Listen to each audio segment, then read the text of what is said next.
김진의 돌직구쇼에 오신 여러분 반갑습니다. 김진입니다. 저는 오늘도 저희 돌직구쇼 오픈 스튜디오 앞에 나왔습니다. 우크라이나에 파병된 북한 군사가 실제 전투 투입 직전이다라는 분석이 나오면서 현지 상황이 일촉즉발로 돌아가고 있습니다. 그래서 우리 정부에서 국정원과 몇몇 정부 관계자가 현지에 나갔는데 민주당의 이재명 대표가 고문 기술을 전수하러 간 것이냐라고 이른바 비아냥을 해서 논란이 일고 있습니다. 우크라이나에서 벌어지는 이 전쟁의 양태가 한반도의 안보와 밀접한 영향이 있는데 고문 기술을 전수하러 간 것이냐라는 당대표의 논평이 수준 이하다라는 여권의 지적도 나오고 있습니다. 잠시 후에 이야기 나눠보겠습니다. 전 비가 오나 눈이 오나 매일 아침 이곳에서 여러분을 기다리겠습니다. 김진의 돌직구쇼 지금 라이브로 시작합니다. 잠깐만요.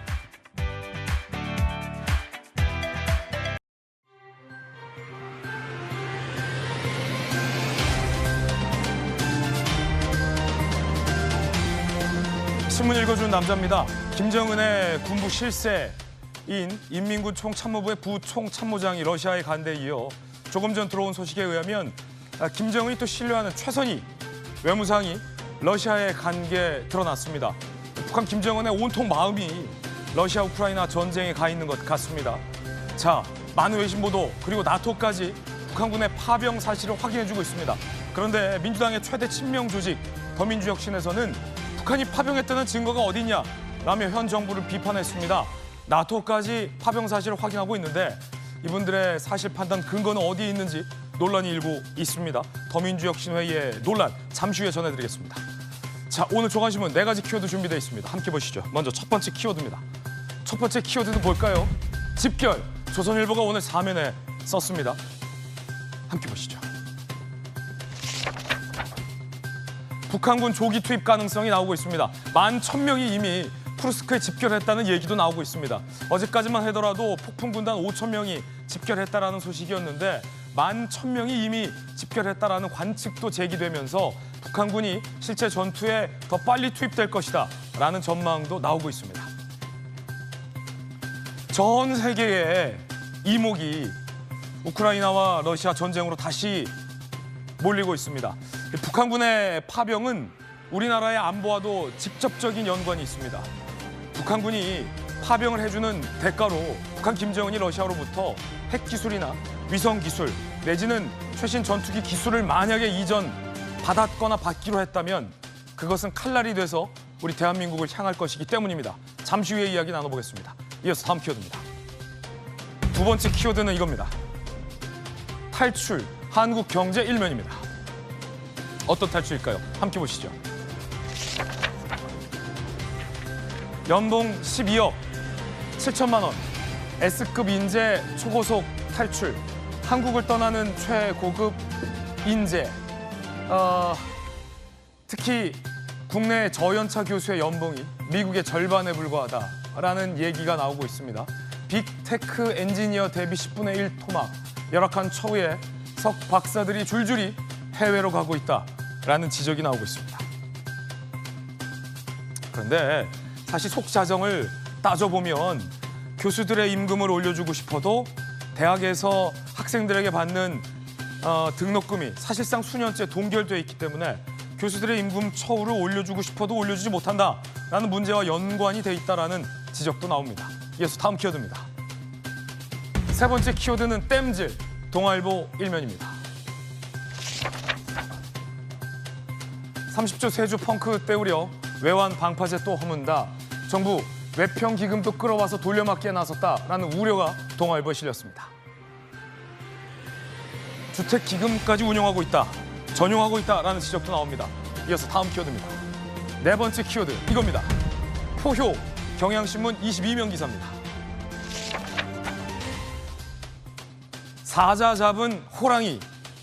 기아 타이거스 대단합니다. 달빛 아래 포효. 한국 시리즈의 뒤집기 우승. 37년 만에 광주에서 우승을 확정지었습니다. 지금까지 신문 읽어주는 남자였습니다.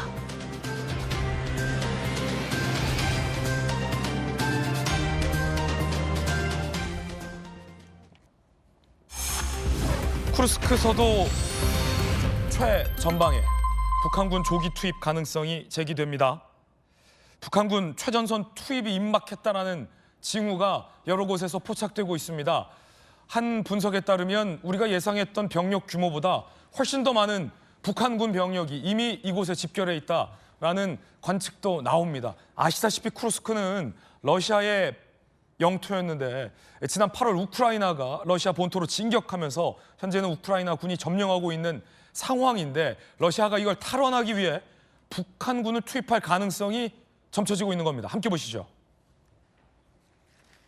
쿠르스크주, 보시다시피 우크라이나와 러시아 영토가 맞닿아 있는 최전선입니다. 최전선. 러시아 입장에서는 이 쿠르스크주를 탈환하기 위한 최선의 노력을 다할 것이고요. 우크라이나 군 입장에서는 어떻게 차지한 러시아 본토인데 뺏기지 않기 위해서 혈투를 벌일 겁니다. 여기에 일각의 분석에 따르면 11,000명의 북한 군인이 집결해 있다는 관측도 어제와 다르게 나오고 있습니다. 자, 쿠르스크 주 중에서도 더 최전선으로 루스카야 코노펠카 마을에 집결한 건 아니냐라는 관측도 벌써부터 나오고 있습니다. 우크라이나 정보당국에 따르면 북한군 병사들이 민간 트럭에 실려 최전선으로 수송되고 있다라며 감청 자료도 우크라이나 정보당국이 공개했습니다. 잠시 후에 이야기 나눠보겠지만 우리나라 정치권 일각에서는 특히 이재명 대표를 지지하는 더민주혁신회의를 비롯해서 야권 일각에서는 북한군이 파병을 했다라는 정확한 증거도 없이 우리 정부가 깊숙이 개입하는 건 아니냐라며 현 정부를 비판하고 있지만 이미 우크라이나 정보 당국도 북한군이 최전선에 와 있다는 감청 자료도 공개한 것이어서 논란도 되고 있습니다. 잠시 후에 그 논란도 전해드리겠습니다. 자, 그럼 이미 북한군이 와 있다. 깊숙이 와 있다. 우크라이나 정보 당국이 공개한 감청 자료 들어보시죠.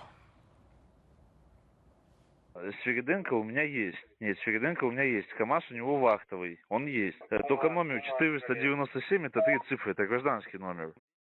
На одном из каких-то постов БРки нет, нихуя нет, там возбудилась военная полиция, нахуй. Что делать с ним такое? Мне уже зампотеху написал, зампотех уже написал, что там уже решили вопрос. Да, вопрос решили, он помогает БМПшникам корейцев перевозить. Ага, а что без БРки? Ну, понятно так. 전성훈 전 청와대 외교안보장관 비서관 급하게 모셨는데 자, 지금 감청 내용은 우크라이나 정보기관이 러시아 군사들끼리의 이 통신 내용을 감청한 내용을 그대로 공개한 건데 지금 보면 이 통신 내역에서도 드러나듯이 북한군 병사를 민간 트럭으로 이송하고 있다. 그리고 이 북한 군인들이 어디에 집결했냐면 쿠르스크에서도 가장 최전선 쪽에 집결하고 있다라는 정황이 드러납니다. 어떻게 보십니까? 이 북한군 파병 얘기가 이제 우리 정보 당국의 공개에 의해서 이제 밝혀지지 않았습니까? 사실 뭐 북한이나 러시아나 모두 좀 은밀하게 이 수송 작전을 진행하려고 처음에 생각했을 거예요. 노출 안 되게. 근데 이제 의도하지 않게 외부로 노출되다 보니까 빨리 북한 군을 이송을 맞춰야 되겠다는 생각에 민간인 트럭까지 동원해가지고 그렇죠. 전방으로 이동하는 것 같고요. 지금 사실 북한군이 저렇게 투입이 되면은 실전에 참여하는 거는 뭐 시간 문제라고 저는 봅니다. 시간 문제다. 왜냐하면 러시아의 입장에서도 이것이 러시아 혼자 서방의 여러 국가를 상대로 해서 싸우는 외로운 전쟁이 아니고 군사 동맹을 맺은 북한이 군을 지원해가지고 연합해서 싸우는 이거는 정당한 국제 전쟁이라는 것을 또 푸틴의 입장에서는 세계에 보여줄 필요도 있고 또 국내 러시아 국민들에게도 보여줄 필요가 있어요. 그런 부분에서 북한 군의 이 역할이 정치 외교적으로도 상당히 푸틴의 입장에서는 의미가 있기 때문에 대단히 우리로서는 불행한 일이지만 그 북한 군 병사들이 실전에 투입되는 것은 저는 시간 문제다 이렇게 생각합니다. 북한군이 파병한 것과 실전 투입 직전이라는 것은 기정사실이다. 지금 감청 내용을 보면요. 헌병이 우크라이나 군과 교전 중인 8.20 해병 독립여단 관계자에게 전투 명령서가 없다는 거예요. 북한군을 태운 민간 트럭. 그래서 헌병이 좀 단속하고 있는 걸로 보이는데 자, 그러자 러시아 군사가 이렇게 얘기하는 거 아닙니까? 아, 그거 괜찮다. 북한군의 이송을 돕고 있다. 그래서 전투 명령서가 없는 것이군요. 라는 내용을 지금 확인하는 부분이에요. 그러니까 이제 지금 뭐 급하게 움직이다 보니까 여러 가지 뭐 서류가 미비할 수도 있겠죠. 다만 뭐 정부 차원에서 또 김정은의 오른팔이 지금 러시아까지 파견된 상황에서는 저런 거는 상당히 좀 부수적인 문제죠. 네네네네. 지금 러시아의 810 여단 굉장히 악명이 높은 부대로 예상이 되는데 810 여단을 지원하는 역할로 북한 군사들이 투입될 것이다라는 전망도 나오고 있거든요. 그 내용 함께 보시죠. 자, 810 여단은 북한 지원군을 기다리고 있던 부대다.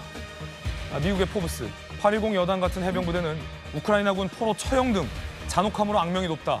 북한군 전투 참여에 직접 증거가 나오는 건 시간 문제다. 자, 전성훈 비서관님, 이거 어떤 곳입니까? 810 여단. 하여튼 지금 보도에 나온 대로 최전방에서 상당히 악명 높고 잔인한 부대로 알려져 있습니다. 그런데 이제 지금 지원한다는 얘기는 북한군이 이제 러시아로 파견되지가 얼마 안 되기 때문에 예. 뭐 낯설고 물설고 그러지 않겠어요? 그러니까 현지에 적응하는 데 좀 시간이 걸리겠죠. 그래서 이제 적응하는 기간 동안은 이제 지원 부대로서의 역할을 하겠지만 전쟁이라는 게 꼭 뭐 지원 부대로만 남을 수가 없지 않습니까? 상황에 따라서는 뭐 원치 않게 실전에 투입될 수도 있고 실전에 연결될 수도 있기 때문에 저 보도에 나온 대로 우리가 이제 북한군이 직접 실전에 참여하고 또 희생자가 생긴다든가 포로가 나온다든가 하는 그런 현상들을 조만간 보게 될 수 있을 것 같습니다. 예. 젤렌스키 대통령이 그제 이렇게 밝혔습니다. 북한군은 며칠 안에 전쟁에 투입될 걸로 보인다라고 말이죠. 함께 보시죠. 북한군 며칠 안에 전장에 가세할 수 있다. 우크라이나는 곧 유럽에서 북한 군대와 싸워야 할 수도 있다라고 밝혔고요. 사실 이미 우리 정보기관의 관측에 따르면 우크라이나 군도 이 우리말을 쓰는 북한군을 상대할 만발의 준비를 마친 것으로 전해지고 있는 상황입니다. 이렇게 되면 우크라이나는 최전선에서 러시아 군사와 북한 군사를 동시에 상대를 해야 하는 외로운 처지에 취해지게 됩니다. 월스트리트 저널 등의 보도에 따르면 북한 김정은이 이 러시아의 최전선으로 보낸 북한 폭풍 군대 군사들이 대부분 10대에서 20대 초반의 앳된 병사들이다라는 분석을 내놓았습니다. 함께 보시죠. 월스트리트 저널 등의 외신 보도에 따르면 10대에서 20대 초반의 신병이다. 왜소한 체구의 앳된 얼굴. 북한 밖으로 한 번도 나와본 적 없을 가능성. 북한 소모 가능한 병력을 보내 반응을 살핀 후 노련한 병사를 내보낼 것이다. 싱크탱크의 전문군 연구원은 이렇게 밝히기도 했는데요. 자, 지금 보시면은 러시아 군인으로 보이는 인원에 비해서 머리 하나가 작아요. 키 차이가, 신장 차이가 상당하고 아마 이 서구 사회의 눈으로 봤을 때는 북한 군사들이 다 앳돼 보이고 좀 왜소해 보이긴 하겠습니다만 그래서 아마 10대에서 20대 초반으로 추정한 것 같은데 나이보다도 저는 더 덜컥 겁이 나는 게 북한 김정은이 소모 가능한 병력을 먼저 투입했다? 라는 얘기는 이게 점잖게 표현해서 저거지 사실 얼마 전 우리 국방장관이 밝혔듯 총알바지로 희생될 걸 감수하고 북한 김정은이 보냈다라는 얘기인데 맞습니까? 뭐 일부 병사들은 저렇게 앳된 병사들이 참여할 수도 있겠고요. 예. 또 일부는 노련하고 군대 경험이 풍부한 그 병사들, 또 심지어는 퇴역했다가 다시 이제 동원되는 그런 병사들도 있을 겁니다. 말씀드렸듯이 북한에 가족을 두고 있는 병사들, 노련한 병사들도 있을 거예요. 여러 가지가 혼재되어 있을 거라고 보고 지금 말씀하신 대로 지금 서양인들의 눈에 볼 때 우리 이제 동양인이 앳되게 보이고 이제 키가 작지 않습니까? 러시아 슬라브 민족이 좀 이게 키가 크고 이제 덩치가 크니까 아무래도 동양인들에 비해서 크니까 이제 우리가 상대적으로 북한 군인들이 이제 앳돼 보일 수가 있는 거고. 네. 하지만 이제 여러 가지 노련한 군인들과 신병들이 뒤섞여서 혼재되어서 이제 파견되었을 거라고 저는 그렇게 생각을 합니다. 예. 자, 지금 들어온 소식입니다. 김정은의 최측근으로 알려져 있는 북한 최선희 외무상이 러시아에 간 것이 확인이 됐습니다. 다시 한번 말씀드립니다. 김정은의 최측근이자 북한의 외무성을 맡고 있는 북한의 최선희 외무상이 러시아를 방문한 사실이 확인이 됐습니다. 많은 전문가들의 추측은 김정은이 최선희를 러시아에 보내서 파병과 파병에 대한 대가를 러시아와 논의하기 위한 방문 아니겠느냐라는 추측이 나오고 있는 상황이고요. 경우에 따라서는 김정은이 직접 러시아를 방문할 가능성에 대한 이야기도 나오고 있습니다. 전성훈 비서관님, 굉장히 북한 김정은이 이 러시아 전쟁에 많은 배팅을 하고 있다는 느낌도 받는데 그렇습니다. 최선희가 간 이유. 지금 이 우크라이나 전쟁이 국제 외교전으로 비화하고 있습니다. 지금 유엔 안보리에서 지금 이 문제를 다루지 않습니까?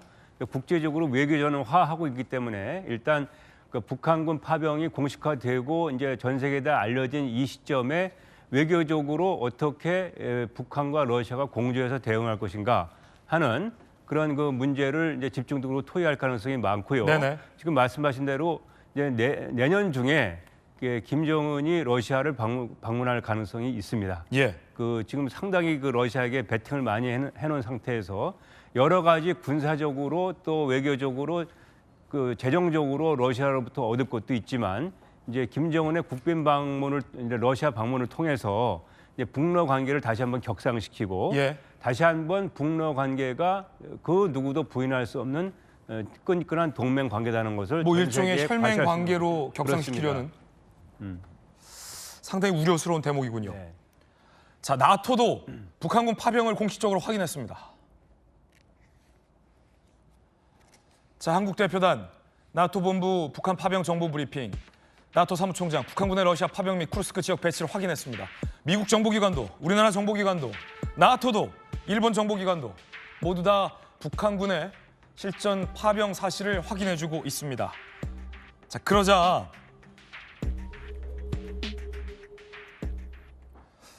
우리 정부도 한국 대표단을 직접 우크라이나에 파견할 예정을 밝혔습니다. 자, 대통령은 북한군 전소 투입이 예상보다 빠를 수도 있다. 엄중한 상황이다. 한국의 대표단 우크라이나 방문에 전황 정보를 공유할 것이다 라고 밝혔고요. 국정원 참관단 파견도 현재 검토되고 있습니다. 현재 직접 우리 대표단 국정원 1차장이 이끄는 우리 대표단이 우크라이나를 방문할 예정입니다. 우크라이나의 무기 지원 논의 가능성, 국정원 참관단 파견도 검토되고 있고요. 북한군 전력을 탐색하거나 포로 신문 등에 일조할 수 있는 인원들을 파견하는 방안을 우리 정부가 검토 중입니다.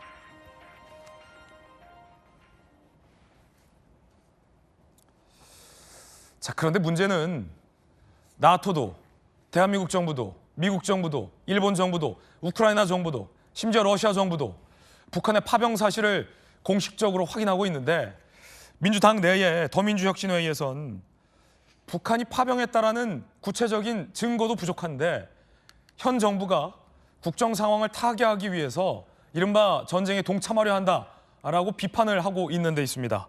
더 나아가 이재명 대표는 이렇게 현 정부를 비판했는데요. 들어보시죠.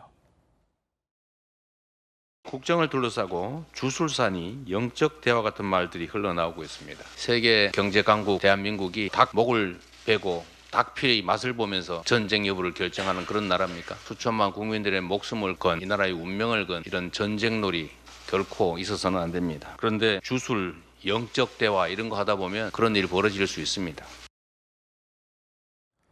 현 정부가 사실은 한미일 안보 담당자 회의와 국방 정보기관의 정보 공유를 통해서 북한의 파병 사실을 확인하고 대응하는 것에 대해서 야당의 제1야당의 이재명 대표가 주술에 의존해서 이른바 우크라이나 전쟁에 우리 정부가 개입하려 하는 것 아니냐라는 의혹을 제기한 겁니다. 여기에 더 나아가 이재명 대표가 우리 정부가 검토하고 있는 국정원 파견을 두고 이렇게 소위 비아냥해서 논란이 일고 있습니다. 국정원이 우크라이나에서 발생하는 북한군 전쟁 포로들 신문을 하기 위해서 신문조를 파견하겠다고 합니다. 왜 대한민국 정부의 공식 기관이 남의 나라 전쟁 포로 신문에 참여하겠다는 겁니까? 이거 제정신입니까? 고문기술 전 세계에 전수라도 하겠다는 겁니까? 장병 파병 문제도 지금 참관단의 이름으로 슬쩍 보낼 생각인 것 같은데 이거 결코 해서는 안 될 일입니다. 자, 호윤석 대변인님, 지금 제1야당 대표잖아요. 이재명 대표는 우리 정부가 참관단을 보내는 것에 대해서 반대 입장을 표명했습니다. 그러면서 닭 목 빼고 닭 피를 맛보며 전쟁 여부를 결정하느냐, 고문 기술을 전수하기 위해서 국정원을 파견하느냐, 스리슬쩍 파병을 위한 것 아니냐 등등의 이야기를 했는데 어떻게 들으셨습니까? 지금 그렇게 말씀하시더라고요. 지금 제정신입니까? 전 이재명 대표님한테 그 질문을 드리고 싶습니다. 이게 남의 나라 전쟁이라고 하시는데 북한과 러시아는 군사동맹을 사실상 지난해 맺었습니다. 네네. 지금 러시아 전쟁에 북한군이 들어갔습니다. 그러면 어떻게 되는 겁니까? 한반도에서 만약에 김정은 정권이 남침을 해온다. 그러면 러시아가 자동적으로 군대를 보내게 되는 겁니다. 6.25 전쟁 때도요. 소련군이 직접 참전하진 않았습니다. 우리 국민의 생명과 재산을 지키는 것이 정부의 최우선 책무이고 또 집권하겠다는 민주당의 책무 아닙니까? 그런데 직접 우리 목줄을 겨냥해오는 일들입니다. 이것은.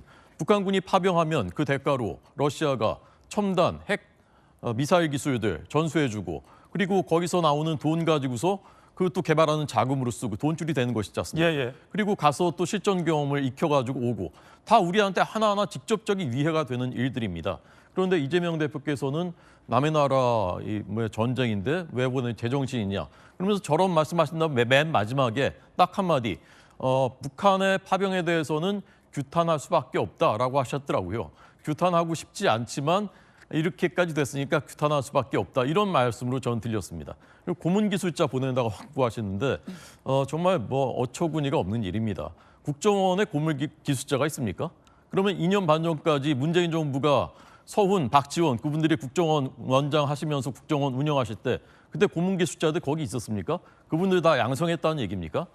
민주당식의 이재명 대표식의 저런 가짜 평화 또 뒷거래, 굴종 뒷거래 이런 걸로 평화를 지킬 수가 있다면 만약에 그러면 우리가 한번 생각은 해봐야 되는 문제입니다. 그러나 그게 안 된다는 것은 이미 20년, 30년 동안 검증이 됐습니다. 김대중, 노무현, 문재인 정부 때 북한은 한 번도 핵과 미사일 도발을 멈춘 적이 없었습니다. 개성에 있는 남북연락 공동사무소 폭파시킨 것 문재인 정부 때였습니다. 그런데 어떻게 삶은 소대가리 그런 얘기까지 들으면서 억지로 어떻게든 잘해주려고 했지만 북한이 실질적으로 보여준 행동은 다 그런 것들이었습니다. 그런데 지금도 그런 것으로 우리 국민들의 생명과 안전, 재산을 지킬 수 있다라고 생각한다면 그것은 망상이죠. 환상을 넘어서 망상입니다. 그런 생각으로 집권하겠다고 하는 것은 말도 안 되는 것입니다. 예, 우리 정부의 이제 참관나 파견에 대해서 강하게 반대하면서 현 정부가 어떤 주술에 의존해서 저런 결정을 하는 듯 이 대표가 비판한 것이고요. 고문 기술 얘기까지 나왔는데 청와대 또 안보전략 비서관으로 계셨던 전성 비서관님 혹시 국정원이 아직도 좀 고문합니까? 아니 저 발언은 상당히 국격을 실추시키는 발언입니다. 이 대표 발언이요? 그렇습니다. 어떻게 지금 국정원에서 고문이 없어지는 게 언젠데 저런 말씀을 하시는지 저거는 그 안보를 정치화하는 네네. 가장 좋은 이게 사례가 아니겠어요? 저렇게 극단적으로 발언이 나와가지고는 국민의 공감을 얻을 수가 없지요. 네? 우리도 우크라이나 전쟁에 어떤 역할을 해야 되기 때문에 네네. 정부에서 고심을 하고 있는 거고 다만 이제 정부에서도 좀 외부 바깥에서 보기에 너무 이렇게 서둔다 하는 느낌은 들지 않게 좀 단계적으로 차분하게 움직일 필요는 있습니다. 네. 예를 들어서 지금 이제 우크라이나에도 파견단을 보낸다고 하는데 사실 우크라이나에 직접 가기 전에 지금 독일에 우크라이나 전쟁 후방 기지가 있습니다. 후방 사령부가 그 나토 회원국들이 지금 거기서 작전하고 협의하고 우크라이나 군인들도 동참해가지고 그런데 먼저 가서 이렇게 브리핑도 하고 정보도 받고 하는 이런 단계적으로 그리고 그 다음에 이제 우크라이나로 들어가는 이렇게 우리 정부도 필요한 스텝을 밟는다는 모습을 보여주면은 네. 훨씬 국민들도 편안하게 보실 수 있을 것 같고 저러한 무리한 비판도 나오지 않을 것 같은데 그렇군요. 저거는 상당히 잘못된 발언이고 사실 이런 국가 안보 문제는 초당적으로 여야가 머리를 맞대서 서로 이제 협의하고 의논하고 그래서 이제 서로 이해하고 예. 하면서 필요할 때 정부를 밀어주고 이런 목소리를 내는 게 성숙한 대한민국 아니겠어요? 네. 이제 그런 모습을 보고 싶습니다. 고문 기술 얘기는 황당하다. 아니 너무나 황당하고 그거는 정말로 세계에서 우리나라 국격을 실추시키는 잘못된 발언이죠. 네. 자, 김종현 의원님. 네. 민주당 내 최대 친명 조직인 더민주혁신회의에서는 28일 이런 입장을 냈습니다.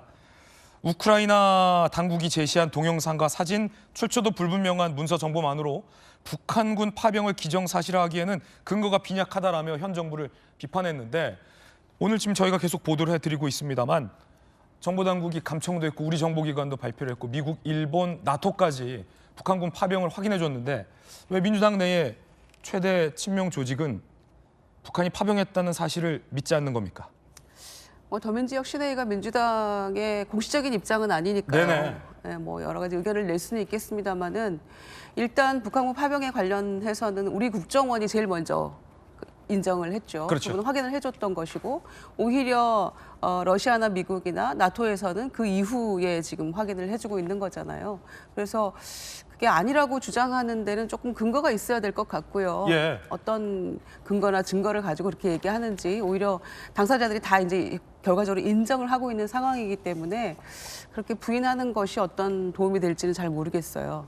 다만 이제 정부가 어떤 개입을 이렇게 대책 없이 또 국민의 뜻에 반해서 이를테면 살상 무기 지원 이런 얘기들은 우리 국민 누구도 여기는 찬성하지 않을 거라고 생각합니다. 그래서 그런 것들은 조금 신중해야 되지 않나 이런 생각이고요. 그런 입장을 또 민주당에서도 밝힌 바가 있죠. 그래서 이 북한군 파병에 대해서는 굉장히 규탄하면서 단순히 한반도 문제만이 아니라 이거는 전체 이 전 지구적인 문제로 네. 이게 확대될 수 있는 것이고 어떤 공조가 필요한 그런 문제이기 때문에 매우 신중해야 된다 이렇게 생각을 하고 있고 또 공식적인 입장을 밝히고 있죠. 그래서 파병 철회하라 그리고 한반도 평화를 위한 결의안을 금년간에 또 발표를 할 예정이고 당에서는 공식적으로 여러 차례 이 파병 문제에 대해서 규탄을 했는데 다만 정부의 개입이나 이런 것들이 매우 신중해야 된다. 잘못하다가 러시아 나토의 대리전으로 우리와 북한군이 싸우게 되는 이런 말도 안 되는 상황이 올 수 있기 때문에 그게 누구를 위한 것이냐. 이건 매우 신중해야 된다. 그런데 정부의 입장이나 이런 모습들이 그렇게까지 엄중하거나 신중하게 이 문제를 보고 있는 것 같지 않아서 그런 부분에 대한 저는 지적은 좀 필요한 것 같고 그런 우려는 있는 것 같은데 다만 뭐 증거나 이런 거 없이 파병 없다 이렇게 얘기하는 거는 그렇게 단정적으로 얘기하는 것은 조금 경솔한 지적이 아닌가 생각합니다. 예. 물론 야당의 입장에서 이 전쟁 확전을 방지해야 된다라는 우려의 메시지는 충분히 심정적으로 이해가지만 야당 외곽 조직에서 파병의 근거가 없다거나 아니면 닭의 피를 맛보며 주술 얘기를 꺼내며 현 정부가 전쟁을 결정했다거나 이 대표의 발언 중 고문 기술을 전수한다라는 등의 이 근거 없는 이야기가 과연 현 담론에 도움이 될지 논란이 일고 있는 것만큼은 분명해 보이는데요. 김광선 변호사님, 이재명 대표가 닭피 얘기를 했어요. 이 뭐 무당의 굿 한 판이 연상되는 듯한 발언이셨고 국정원 파견을 두고 고문 기술 언급을 하시면서 남의 전쟁이라는 표현도 하셨는데 앞서 이제 호준석 대변인이 강하게 비판하셨는데 예전에 왜 선거 때 이 중국과 대만 문제에 대해서도 이재명 대표가 왜 개입을 하느냐? 우리와는 아무 상관이 없다. 셰셰. 그 셰셰 발언이 연상된다는 지적도 많던데 어떻게 보십니까? 저는 이재명 대표 저 얘기를 듣고 한마디로 말해 경악했어요. 경악. 제1야당 대표가 외교 안보를 할지 저런 걸 저렇게 무지할까? 저런 지적인 능력 가지고 어떻게 대통령 후보를 했고 그다음에 대통령을 하고 싶다는 사람이 저 정도 수준밖에 되지 않는가? 정말 경악했어요. 그거 굉장히 걱정을 많이 했거든요. 그런데 뭐 여러 가지 이제 호준석 대변인이 얘기했기 때문에 뭐 이런 건 차치하고라도 예. 이제 우크라이나 전쟁 자체가 우리가 무관한 전쟁이 아니에요. 직간접적으로 연결되어 있는 전쟁이 아닙니까? 그런데 북한이 파병을 하면서부터 이건 이제 우리가 직접적인 당사자로 올라온 거예요. 그러면 거기에 대해서 일단은 그 제1야당 대표로서 그 부분에 대해서 자신의 의견을 얘기해야죠. 네네. 그리고 우리가 어떻게 대응을 해야 할 것인지 얘기해야 하잖아요. 아니 북한에 뭐 사절단 보내고 정상회담 하자고 하든지 그 전에 했던 것처럼 그러는데 더군다나 거기에서 또 주술 얘기가 나온단 말이에요. 예. 주술에 관한 이야기는 물론 김건희 여사 관련해서 문제 제기할 수 있지만 이건 내부 정치에 관한 거예요. 예. 그 내부 정치의 어떠한 비난의 목적으로 사용할 수 있는 용어지만 지금 국제정세 외교 안보 관련된 부분에서 왜 주술이 나오는지 모르겠고 두 번째는요. 자, 국정원이랄지 우리 신문할 수 있는 인원을 보낸다는 거 아닙니까? 이게 당연하죠. 지금 세계는요. 정부전이란 말이에요. 네네. 그러면 우리와 적대 국가인 북한이 거기서 무슨 일을 하고 어떤 걸 갖고 있고 더군다나 만약에 포로로 북한 군인이 잡히면 우리가 돈으로 살 수 없는 엄청난 정보를 얻을 수 있기 때문에 예. 당연히 가서 신문을 하는 거예요. 지금 CIA랄지 다른 정부 기관들도요. 외국에서 전쟁이 일어난다랄지 아니면 어떤 거물이 잡히면 합동신문을 하거든요. 예. 우방국끼리는. 그래서 그 정보를 공유하는 거거든요. 그런데 이런 상식조차 없는 이재명 대표가 제1야당 대표로서 뭐 주술 얘기하고 고문 뭐 전수한다는 얘기는 아예 해외에서 들으면 국정원이 고문 전문 기관처럼 들리잖아요. 네네. 그럼 아까 호준석 대변인 얘기한 것처럼 그럼 국정원은 고문원의 기관입니까? 문재인 때 그렇게 고문 많이 했어요? 저는 얼토당토 않는 얘기를 제1야당 대표가 하고 있는데 왜 저런 얘기를 할까요? 제가 볼 때는 마침 김건희 여사와 관련 리스크를 엄청 끌어올렸거든요. 예. 근데 이것이 북한이 우크라이나 파병으로 말미암아서 이게 연기처럼 사라질까 봐서 아니면 굉장히 국민의 관심이 없어질까 봐서 저런 식으로 얘기를 하는데 오히려 저런 얘기를 하면 뭐 역풍 맞는다 생각합니다. 김광삼 변호사의 개인적인 견해 전해드렸습니다. 호 대변인, 더민주혁신회에서는 북한이 파병했다도 볼 근거가 없다라며 연례적인 합동훈련이면 어쩔 거냐라는 입장을 냈는데 우리 조금 전에 김주영 의원께서도 이 대목 비판하셨잖아요. 그 근거도 없이 저런 주장 곤란하다. 김주영 의원도 비판했는데 더민주혁신회에서는 왜 나토와 미국과 일본과 대한민국과 러시아와 우크라이나도 파병으로 보고 있는데 저걸 굳이 러시아와 북한 간의 파병이 아닌 연례 합동 군사 훈련이라고 주장할까요?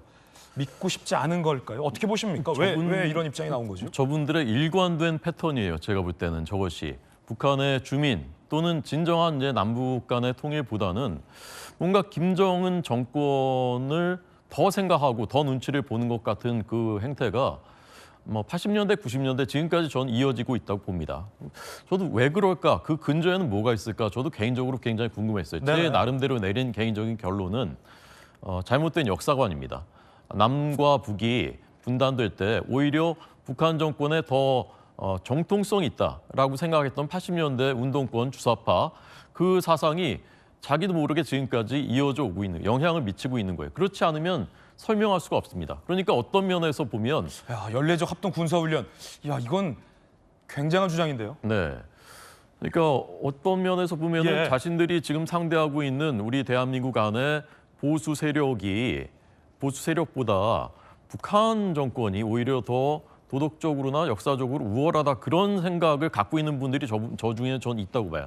물론 다는 아니겠죠. 여기 계신 김주영 대변인님 같은 아주 합리적인 분들이 더 많을 거라고 생각합니다. 그렇지만 저런 극단적인 발언이 나온 데는 그런 배경이 있어요. 한 가지 더 말씀드리고 싶은 것은 저기 가 있는 우리 그 북한 군인들이요. 지금 총알바지로 이제 쿠르스크주는 최대 격전지입니다. 이제 미국 대선 끝나면은 평화협정 얘기가 나올 것이기 때문에 가장 치열한 전투가 벌어지는데 총알바지로 갔단 말입니다. 저분들이 우리나라 국민이에요. 헌법상 우리나라 국민입니다. 우리나라 대통령도 제1야당 대표도 우리 국민을 보호해야 될 책무가 있습니다. 우리가 파병 연락관을 보낸다는 것은 저분들을 보호하는 의미도 있는 것이에요. 저 사람들이 잡혀오는 사람도 있을 것이고 또는 전투하고 있으면 우리가 거기에 심리전을 통해서 설득하는 사람들도 있어야 될 것이고 또 우리가 보호해야 되는 그런 그 책무도 있는 것입니다. 그런 것은 왜 이재명 대표님은 그런 생각은 염두에 두지 않으십니까? 그런 생각은 해보신 적이 없습니까? 어떻게 그런 말씀을 하시는 것입니까? 호준석 대변인 개인적 견해도 전해드리고 있습니다. 그런가 하면 김민석 최고위원이요. 국지전의 단초를 열려는 계엄 예비 음모다라며 또 계엄론과 이걸 연결시켰습니다. 그래서 논란인데요. 들어보시죠. 형법상 외환 유치 예비 음모인 전쟁 사주가 신원식 한기호 문자를 통해 확인되었습니다. 두 공인 사이의 문자 대화는 우크라이나 전쟁 개입과 파병 및 국내 정치 이용에 대한 음모가 노출된 사건이며 우크라이나와 협조로 북한군을 폭격 살상케 하고 국지전의 단초를 열어 우크라이나의 불길을 서울로 옮기고자 획책한 외환 유치 예비 음모이자 계엄 예비 음모입니다. 이거는 또 다른 주장인데 우리 전성훈 안보전략 비서관 모시고서 이런 질문 드려서 조금 송구스럽기도 하지만 혹시 현 정부의 어떤 움직임이 계엄을 위한 어떤 예비 음모라고 생각하십니까? 전혀 타당성이 없는 거 아니겠습니까? 지금 이 대명천지에 계엄을 한다는 것이 우리 국민들한테 얼마나 설득력이 있겠어요. 우리 국민들의 그 수준이 그렇게 낮지가 않습니다. 지금 21세기에. 예? 근데 그러니까 지금 저게 또 안보의 정치화의 그 가장 큰 문제인데 중요한 국가 안보 현안을 그 본인들이 가지고 있는 정치적인 잣대에 맞춰가지고 그거를 해석하고 그거를 부풀려가지고서 이제 공격의 빌미로 삼는 거 아니겠습니까? 네네. 이렇게 되면은 국민들이 힘들고 피곤합니다. 국민들한테 정확한 정보를 가지고서 국민을 설득하고 정부한테 할 말이 있으면 해야 되는 것이지 단순한 추정 아닙니까? 저런 추정되는 의견을 증거도 없이 추정되는 의견을 가지고서 이렇게 정치화하고 정쟁화하는 것 자체는 저거는 구시대의 정치죠. 이제 우리 대한민국도 저런 정치에서 벗어나야 된다고 저는 생각합니다. 물론 야당으로서 무분별한 확전을 막아야 한다라는 충언과 조언은 언제든지 할 수 있죠. 그런데 계엄 예비 음모나 북한군 파병에 근거가 없다, 합동훈련이다라는 것이거나 닭의 피를 맛보며 전쟁을 결정한다거나 고문 기술을 전수하려고 한다는 것은 현 상황을 타개하는데 별 그리 도움이 되지 않는 발언이다라는 지적들은 모두가 오늘 공유하시는 것 같습니다. 첫 번째 이야기 전해드렸습니다. 첫 번째 주인공은 문다희 씨입니다. 문다희 씨 소유의 서울 영등포구 오피스텔에서 불법 숙박 영업이 이루어졌다는 의혹에 대해서 현재 경찰이 조사를 하고 있습니다. 이 와중에 어제 오후 이 오피스텔에 다혜 씨가 아닌 다른 사람이 드나든 사실이 저희 채널A 취재진에게 또 포착됐습니다. 경찰 조사 중에도 불법 숙박 영업이 계속되고 있는 것 아니냐라는 의혹이 짙어지고 있습니다. 이 소식 최재원 기자가 단독으로 취재했습니다. 서울 영등포구의 오피스텔 현관 앞. 문재인 전 대통령의 딸 문다혜 씨 명의의 호실입니다. 다혜 씨는 이곳에서 불법 공유 숙박업을 했다는 의심을 받고 있습니다. 그런데 이 호실 안에서 인기척이 들립니다. 잠시 뒤 현관문이 열리더니 남녀가 한 명씩 나오는데 여성은 다혜 씨가 아니었습니다. 공유 숙박 애플리케이션으로 투숙 예약을 한 건지 물었습니다. 여기 원래 사시는 거예요? 이곳에서 산다고 했던 남녀는 약 20분 뒤 오피스텔을 나섭니다. 다시 한번 방문 이유를 물었습니다. 예약하고 오신 것 같은데 모시고 오신 거예요? 다혜 씨 소유 호실에선 지난 22일에도 다른 남녀가 머물렀다 떠나는 모습이 포착되기도 했습니다. 이들은 처음엔 사촌 동생 집에 왔다고 했다가 공유 숙박업체를 통해 1박에 10여만 원을 내고 해당 호실을 예약했다고 말했습니다.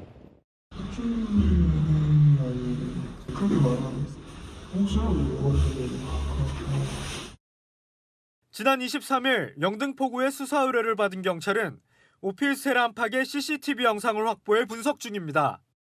또 경찰은 다혜 씨의 이 오피스텔을 방문해 관리해주는 지인이 있는 것으로 보고 이 지인과 다혜 씨의 정확한 관계도 확인할 예정입니다. 채널A 뉴스 최재원입니다.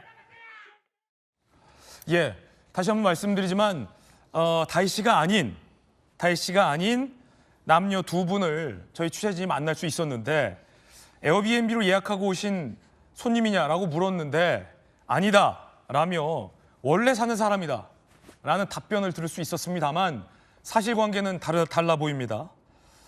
명확히 숙박을 위해서 예약하고 온 투숙객인지 여부는 끝내 밝히지 않았습니다만 경찰 조사 중인 와중에도 투숙객으로 의심되는 남녀가 문다희 씨가 소유하고 있는 오피스텔에 출입하고 있는 정황은 저희에게 포착이 된 겁니다.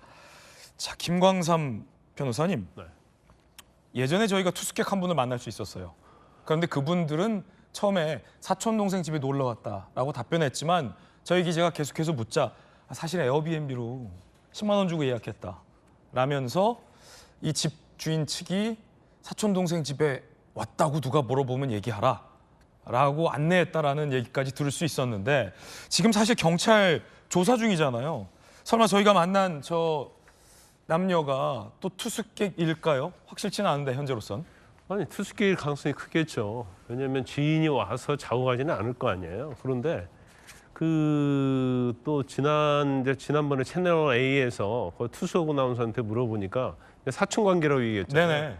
그런 것도 계속 물어보니까 주인이 시켜서 그렇게 얘기했다고 이렇게 얘기하는데 지금 뭐 대한민국이 문다혜 씨 음주운전, 또 오피스텔, 뭐 아니면 전 남편과 관련된 일로 들끓고 있잖아요. 네네. 그러면 웬만한 사람 같으면 지금 불법행위, 저건 명확히 불법행위에 해당되는 거 아닙니까? 네. 그럼 자중을 해야 하는 거는데 뭐 어떻게 말하면 이런 표현이 맞을지 모르겠지만 참 간이 크다라는 생각을 해요. 우리 일반적으로 경찰에서 조사 한번 받으면요, 일반 사람들은 잠을 못 잡니다. 그리고 하던 일 다 멈춰요. 그러니까 불법적인 일뿐만 아니라 정상적인 직장 생활도 하기 힘들어해요. 가정 생활도 하는데 굉장히 어려움을 겪거든요. 아니 그런데 지금 경찰서 수사하고 압수수색하고 찾아가고 하고 있는데도 불구하고 또 언론까지 다 취재하고 있는 상황 아닙니까? 그런데도 어떻게 저렇게 버젓이 저렇게 불법 행위를 계속적으로 하고 있을까? 저는 좀 이해가 되지 않아요. 예. 물론 이제 에어비앤비랄지 이런 곳은 에어비앤비는 예약을 오래전에 합니다. 사전에 예약했을 가능성이 그렇죠. 있다. 근데 그런 경우라고 한다면 양해를 구해야죠. 환불해주면 된다. 그렇죠. 환불해주고 내가 상황이 어쩔 수 없이 이렇게 됐습니다. 그러니까 뭐 방송에서 보셨다시피 굉장히 힘듭니다. 그래서 좀 어쩔 수 없이 취소할 수밖에 없습니다. 양해를 구하고 그만해야 하는 거 아니에요? 그런데 아직도 오피스텔에 계속 사람이 드나들고 뭐 일회에 한 10만 원 정도 한다고 그럽니다. 예. 그러면 그 10만 원을 벌기 위해서 어차피 형사적으로 처벌받을 거니까 그냥 돈은 돈대로 벌고 그냥 마지막에 처벌받겠다. 이런 심리인지는 모르겠지만 예. 일반적인 사람 기준 상식적인 수준에서 보면 전혀 이해가 가지 않는 불법 행위를 계속 하고 있다. 네. 정말 이해가 되지 않아요. 예. 자, 물론 김유정 의원님, 저희들이 만난 이 방문객이 투숙객인지 여부는 확인되지 않았어요. 그런데 만약에 저기서 사는 분이다라고 했지만 저기서 사는 분은 아닌 것이 저 집은 문다혜 씨 집이니까요. 그렇다면 저 방문객들은 누굴까? 만약에 김광선 변호사님 언급대로 경찰 조사 중에도 이런 불법 숙박 운영을 계속하고 있는 것이라면 조금 지금까지와는 또 다른 이야기일 텐데 김유정 의원님 어떻게 보십니까? 설마 그러겠습니까? 라는 생각이 우선 드는데 네네. 만약에 또 그런 게 아니라면은 이거 뭐 어떻게 설명할 길이 잘 없네요. 설명할 길이 잘 없다. 예, 왜냐하면 만약에 또 다른 투숙객이었다면 지금 상황에서는 지금 문다혜 씨 지금 그 무허가 이를테면 숙박업, 네. 제주와 이 오피스텔 두 장소에서 지금 벌어진 거에 대해서 사실은 이게 뉴스가 끊이질 않고 계속 일파만파하잖아요. 그러면 어느 순간에 좀 매듭을 짓고 이거를 조금 이거를 끊어줘야 되는데 계속해서 뉴스를 생산하는 일을 왜 하고 있는지 네. 좀 납득은 잘 안 되는 상황이고요. 이게 저희로서도 좀 그 난감한 게 저희가 갈 때마다 방문객을 마주치니까 안 가시면 안 돼요? 안 갈 수는 네. 없잖아요. 국민의 알 권리. 그냥 예. 드리는 말씀인데요. 이거는 조금 빨리 정리를 할 필요가 있겠다라는 생각이 드네요. 정말 이게 누구를 위해서도 도움이 안 되고 또 본인을 위해서도 지난번에 음주운전 관련해서는 경찰 출석하면서 굉장히 이제 반성하고 이런 그 뭐 모습도 보이긴 했습니다만은 그렇다면 이거는 어떻게 할 거예요? 이것도 사실은 불법적인 요소를 가득 안고 있는 거 아닙니까? 네네. 허가가 나지 않은 숙박업이니까요. 근데 이 부분에 대해서는 그러면은 또 다른 이슈인데 이게 과연 누구에게 본인에게도 이거는 납득이 안 되는 부분이고 또 문재인 전 대통령께도 이거는 사실 아버지께도 누가 되는 부분 아닙니까? 사실 자식 문제니까 뭐라고 얘기할 수 없어서 사실 침묵하고 있는 거라고 저는 생각을 해요. 지금 그게 이제 뭐 시시비비를 떠나서 그런데 이 일을 정말 김광선 변호사 말씀대로 딱 중단을 해야죠. 그 제주도 같은 경우에는 무슨 뭐 밀린 무슨 고지서 이런 거 나와 있다고 지난번 저희가 논의를 얘기했잖아요.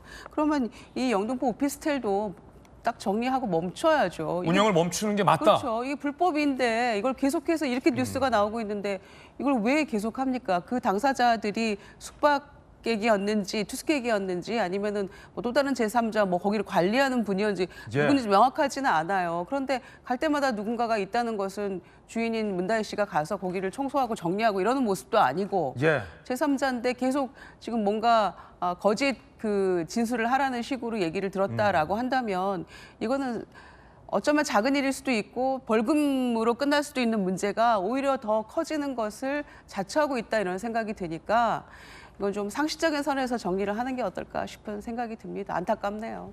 예, 문다희 씨와 관련된 의혹은 여기서 그치지 않습니다. 이른바 청와대 관저의 아버지와 함께 살면서 구입한 주택, 억대의 시세 차익을 본 것 아니냐라는 도의적인 비판과 논란도 제기되고 있습니다. 국정감사에서도 국회 기재위 국정감사에서도 이 문제가 제기됐습니다. 들어보시죠. 이번 국감에서 지금 문다희 씨 의혹 관련해서 계속 지금 제기되고 있습니다. 국세청장님 좀 들어주십시오. 양평동 처분 금액이 주택 처분 금액이 9억 원으로 보통은 다들 이야기가 되었습니다만 실질적으로 이게 임대보증금 2억 3천을 끼고 갭 투자를 했는 거기 때문에 실질적인 금액은 6억 7천이 됩니다. 그래서 불분명한 자금이 더 늘어나는 형국입니다. 이게 지금 국민들이 다 보고 계시기 때문에 이런 의혹들을 국세청에서 좀 확실하게 하겠다는 의지를 좀 피력해 주십시오. 의원님 특정 건에 대해서 뭐 하겠다 안 하겠다 이런 말씀은 제가 드릴 수 없고 다만 자금 출처나 또 원천 이런 부분을 다 따져서 한번 어떤 식으로든 들여다볼 수밖에 없다는 그런 말씀 올리겠습니다. 야당에서 비판하고 있는 지점은 명확합니다. 문재인 정부 당시 일반 국민들을 상대로 부동산 투기와 관련된 강한 규제 정책을 펼쳐왔는데 그때 정작 문재인 전 대통령의 딸인 문다혜 씨가 이른바 억대의 시세 차익을 관저에 살면서 보고 있었던 것 아니냐라는 내로남불 논란을 강하게 제기하고 있는 겁니다. 지난 2020년 당시 문재인 전 대통령이 청와대 수석 보좌관 회의에서 이른바 갭 투자를 차단해야 된다라며 강하게 비판한 대목도 다시 회자되고 있는데 들어보시죠. 주택 문제가 당면한 최고의 민생 과제가 되었습니다. 실수요자는 확실히 보호하고 투기는 반드시 근절시키겠다는 것이 확고부동한 원칙입니다. 주택시장으로 투기자금 유입을 막아 과열을 방지하는 조치를 취했습니다. 주택대출 규제를 강화하고 이른바 갭 투자를 차단하여 가격 불안 요인을 제거했습니다.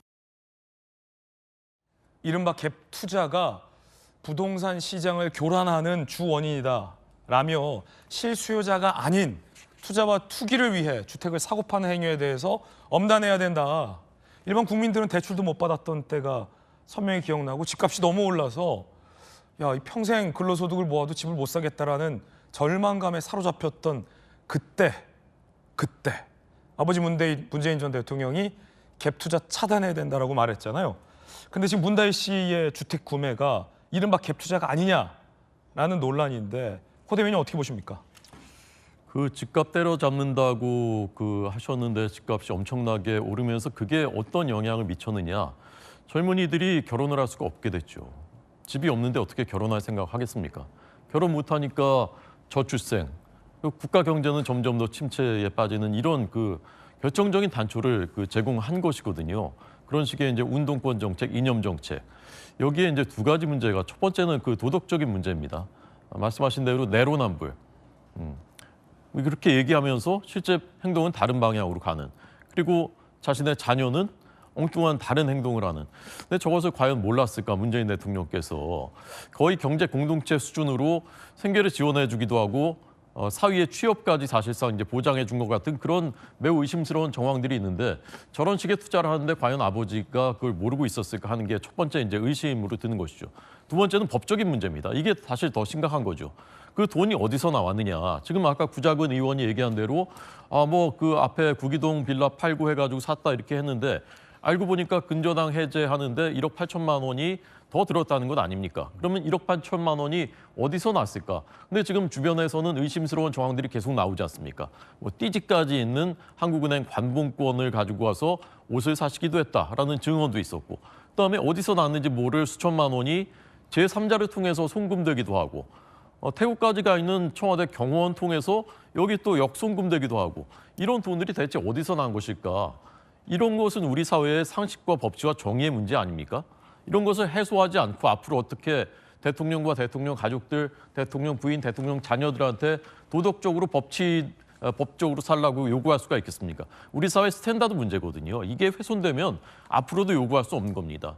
그러니까 진실은 밝혀야 되는 거고 그것을 위해서 필요한 수사는 마땅히 해야 되는 겁니다. 그런데 마치 전 정권만 탄압한다 이런 식으로 하면서 사과도 도덕적인 문제에 대해서는 사과 한마디도 안 하시고 지금까지 음주운전에 대해서 아버지 문재인 전 대통령께서는 한마디도 하시지 않았지 않습니까? 국민들이 지금 어떻게 하나하나 다 지켜보고 계시다는 것을 명심하셔야 된다고 생각합니다. 예, 자 조기현 변호사님, 문다희 씨의 입장 표명이 없는 와중에 일파만파 다른 의혹들까지 점점 커지고 있습니다. 지금은 이 시세 차익을 본 것 아니냐라는 의혹에서 더 나아가서 주택을 구매한 이 자금 출처 논란까지 제기됐는데 문다희 씨 입장이 좀 나와야 일단락 좀 정리가 어떻게든 될 것 같은데 어떻게 봐야 될까요? 뭐 지금 문다희 씨는 아무 경황이 없을 것 같아요. 음주 운전만으로도 사실은 뭐 상당한 사회적 비판을 받고 있고 본인은 뭐 그 책임을 피할 수는 없는 상황이고 수사도 받았고 예. 처분을 받을 상황이죠. 그 와중에 또 이 문제가 나왔고 또 숙박업 불법 숙박업 운영 의혹도 제기되고 있는 상황이기 때문에 어떤 입장을 하나하나 대응하기에는 좀 그럴 수 있는 상황은 아닌 것으로 보입니다. 상황이 좀 벅찰 수 있다. 예. 예. 근데 뭐 일단 숙박업은 제외하고 양평동 주택 구입이 만약 이 시세 차익을 노린 투자 의도가 있었다고 하면 비판받아 마땅하죠. 네. 뭐 대통령이 하신 말씀도 있고 그게 그 뭐 시세 차익 누린 차익의 금액이나 이런 문제가 아니라 어쨌든 정부 정책에 반하고 부동산에 대해서는 적어도 노무현 정부나 이 민주정부 하에서 굉장히 집값이 비정상적인 상승, 그거에 개입되는 어떤 불법적 투기 요소를 차단하는 게 가장 중요한 정책 목표로 봤기 때문에 그런 틈을 혹시라도 이용하려고 했다는 것만으로도 비판받아 마땅합니다. 다만 아직은 이제 사실로 확정하기 어려운 게 과연 양평동 그 주택이 그런 어떤 개입 투자의 어떤 투기적 수요의 대상이 될 수 있느냐. 그걸 샀을 때 물론 이제 상승기에 있었기 때문에 어떤 주택이든 차익이 발생할 수 있다는 것은 기대는 할 수 있겠지만 내가 이걸 샀다가 한 1년 후에 되팔았을 때 어느 정도의 수익이 올릴 수 있다. 이런 의도를 가지고 거래한 거라면 갭 투자로 본 게 맞죠. 근데 구기동 자택을 팔고 양평동 주택을 산 거는 대통령 임기 끝난 후에 어쨌든 독립생계로 살아가야 될 문다혜 씨로나 어떤 뭐 이후의 삶을 설계하는 방법일 수도 있습니다. 이런 부분까지도 일단 고려해 봐야겠죠. 근데 네. 다른 속사정이 있을 수도 있다. 그렇죠. 자금 출처 문제부터 어차피 기왕에 다 나온 문제니까 조사하고 확인하고 밝힐 거 밝히고 문제가 있었다면 사과하고 법에 위반이 있었다면 처벌을 받아야겠죠. 이거 피할 수 없는 상황은 됐다고 보여지고요. 이런 상황이 어느 정도 정리될 즈음이면 이제 본인의 입장 표명도 필요하다고 봅니다. 네, 말씀 주신 것처럼 시세 차익을 노린 일종의 투기였느냐 아니면 집이 필요해서 샀는데 집값 상승기에 맞춰서 집이 올랐을 뿐이냐라는 것은 문다희 씨만이 알 일이죠. 문다희 씨 입장 표명도 좀 기다려봐야 될 것 같고요. 다만 한마디, 당시 많은 국민들이 집을 샀을 뿐인데 부동산 상승에 맞춰서 집값이 올랐을 뿐인데 부동산 투기가 아니냐라는 의심을 정부기관이나 정치권으로부터 받은 많은 국민들이 있었다라는 사실도 한번 되돌아봐야 할 순간이 아닐까 싶습니다. 김남국 전 의원이 코인 자산 99억을 고의로 숨겼다라는 의혹에 대해서 고의성이 없었다라고 부인했습니다. 검찰의 기소가 무리하다라고도 비판했습니다. 들어보시죠. 공무집행 방해 혐의로 기소된 첫 재판이 오늘 시작됩니다. 그러나 먼저 이 기소는 대법원 판례에 명백히 반하는 무리한 기소라는 것을 강조해 먼저 말씀드리고 싶습니다. 가상자산 거래가 불법이 아니고 주식 거래와 다를 바가 없는 것인데도 불구하고 지난해 언론은 국회의원의 가상자산 거래를 상승장에서 한때 상승했다라는 이유 하나만으로 큰 의혹이 있는 것처럼 보도했습니다. 그러나 저후 구체적 해명은 전혀 보도가 되지 않았습니다. 고발된 뇌물, 대선비자금, 자금 세탁 등 8가지 혐의는 아무런 의혹, 기초 사실조차 없는 상태에서 근거 없이 의혹이 제기가 되었고 모두 다 소환조사, 제대로 된 압수수색도 없이 모두 무혐의 처분을 받았습니다. 자, 김남국 전 의원 여러 가지 억울한 게 많다.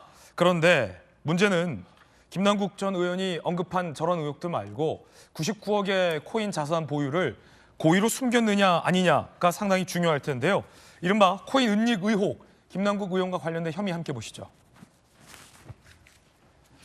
99억의 코인 수익을 신고하지 않았다. 물론 법적으로 당시에는 코인은 신고할 의무는 없었습니다. 공익자재산 신고 당시에 89억 5천만 원 코인 매수, 2023년 2월 9억 9천만 원 코인 매수, 이 99억 코인 수익을 고의적으로 숨긴 것 아니냐라는 겁니다. 검찰은 코인을 사서 고의로 신고를 누락했다라며 재산 신고를 허위로 작성했다, 공무집행 방해 혐의를 두고 있고요. 김남국 전 의원은 신고 의무 대상이 아니던 코인 예치금을 신고 누락했다는 이유로 기소한 건 무리다라고 반박했습니다. 검찰 출신의 김광삼 변호사님, 사실 당신은 뭐 법의 미비점이라고도 볼 수 있을 것 같은데 가상자산을 저렇게 많이 보유하고 있는 국회의원도 없었을 뿐더러 그런 전례도 없었기 때문에 입법도 되지 않았던 점도 있는데 99억이잖아요. 99원도 아니고 이걸 숨길 의도가 없었다라는 게 김남국 전 의원의 반박이고, 그렇기 때문에 신고할 대상도 아니지 않느냐, 검찰의 기소가 무리하다라는 거예요. 검찰 측은 뭐 대변하지는 않지만 그래도 검사 출신이니까. 일단 뭐 숨길 의도가 없었다는, 제가 볼 때는 그건 거짓말이죠. 그건 고의성이 충분히 있다고 보고요. 이제 죄가 될지 안 될지는 모르겠어요. 그런데 이 김남국 의원이 변호사 출신이잖아요. 그래서 본인이 이제 가상자산 자체가 재산 등록 대상이 아니라는 걸 알아요. 그러면 지금 항상 재산 등록은 다음 해 초에 전해 12월 31일 기준으로 하잖아요. 네네. 그러니까 원칙적으로 따지면 코인에서 돈을 많이 벌었어요. 그리고 현금으로 가지고 있으면 그걸 신고를 해야 하거든요. 근데 자기 재산이 뭐 99억이면 100억 가까이 되는 거 아닙니까? 그럼 난리 날 거예요. 그러니까 그걸로 신고 대상의 의무가 없는 코인으로 바꾼 거죠. 바꿨다가 다음에 다시 그걸 현금화하고 그런 식으로 하는 거니까 이건 뭐 법 위반을 떠나서 재산 등록하지 않기 위해서 일종의 불법은 아니라도 탈법, 우회적인 탈법을 한 것은 맞거든요. 근데 거기에 대해서 한마디도 없고 단지 가상자산의 신고 의무가 없다. 근데 죄를 지지 않았다 이렇게 얘기하는데, 그냥 원래 가상자산을 쭉 가지고 왔다고 하면 뭐 그 법에 위반이 아니다고 할 수도 있어요. 신고 대상이 아니니까. 근데 이걸 신고를 해야 할 때쯤에는 이걸 코인으로 하고 신고 안 할 때는 다시 현금화하고 계속 투자하다가 또 다음에 또 신고할 때쯤 되니까 12월 31일 기준 되니까 또 이 코인으로 또 바꾼단 말이에요. 그럼 이건 전형적으로 회피 목적으로 한 거죠. 그래서 죄송합니다만 공무집행방해죄가 될지는 모르겠지만 저건 고의성이 분명히 있는 것이다. 근데 그걸 가지고 고의성이 없었다고 얘기하는 건 말이 안 되고, 뭐 본인이 거기에 첨가해서 그런 얘기하잖아요. 뭐 대선 자금 쓰였다, 뭐 했다는데 그것은 일부에서 근거 없이 그냥 한 말이거든요. 근데 그것 가지고 나는 죄가 없다, 그걸로 모든 것을 덮어보려고 하는 그런 정치적 의도는 사실 바람직하지 않고요. 일단 뭐 재판 받게 되니까 그것이 위법인지 여부에 대해서는 이제 판단을 받아야겠죠. 김유정 의원님 어떻게 보세요? 이게 불법이냐 아니냐라고 물으신다면 불법은 아니죠. 그렇죠. 그때 당시에는. 네, 당시에 불법은 아닌 거고 재산 신고는 전해 12월 31일 기준으로 하는 거기 때문에 문제도 없어요. 그런데 이건 누가 보더라도 이게 설사 법적으로 문제가 없는 것이라고 형식적으로 보이더라도 정치적, 도덕적으로는 비판받아 마땅한 일이죠. 예. 이렇게 100억에 가까운 돈을 이런 식으로 요령을 피웠다고 해야 될까요? 아니면 법의 허점을 노렸다고 해야 될까요? 이런 식으로 할 수는 없어요. 그거는 왜냐하면 본인의 양심의 문제라고 저는 생각을 합니다. 그래서 저는 법조인이고 또 이 법의 맹점이라고 할까 이런 부분들을 너무 잘 알았기 때문에 나온 결과라고 생각을 하고요. 이게 이렇게 떳떳하고 아무 문제 없고 나는 억울하고 무리한 기소다라고 한다면 왜 탈당했었어요? 지금 또 우회적으로 다시 들어온 거 아닙니까? 그런데 왜 탈당하고 왜 불출마 선언했어요? 본인이 문제가 있고 이게 당에 누가 됐다는 걸 알기 때문에 국민들께 죄송하다고 얘기하고 그런 행동을 취했던 거 아닙니까? 그런데 지금 와서도 또 이게 문제가 없다라고 마냥 얘기하는 것은 법적으로 문제가 없었더라도 이건 제가 잘못한 겁니다. 뭐 정치적, 도덕적 책임은 지겠습니다라는 말 정도는 해야만 향후에 김남국 의원의 정치적 미래가 있다. 저는 이렇게 생각합니다. 사람이 좀 솔직해야 된다고 생각하거든요. 예.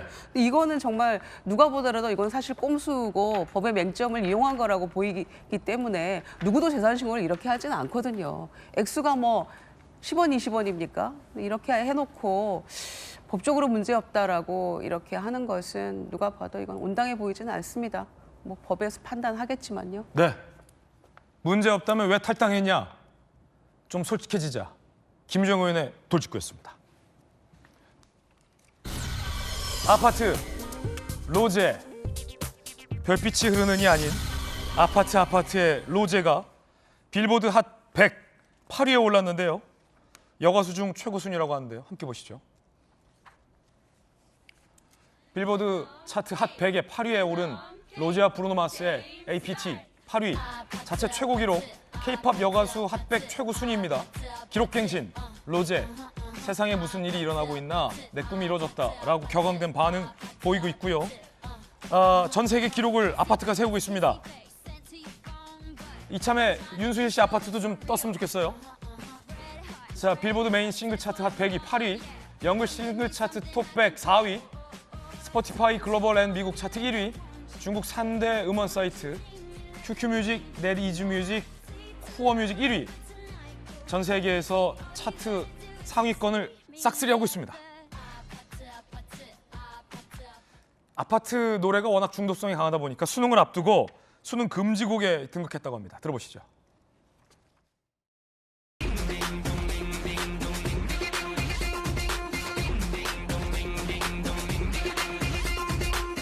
플레이리스트 있는데 스킵을 해야 되는데 스킵 못할 때마다 들어버려가지고 수학 풀 때마다 한 번씩 링딩동 나오면 풀다가 까먹어요.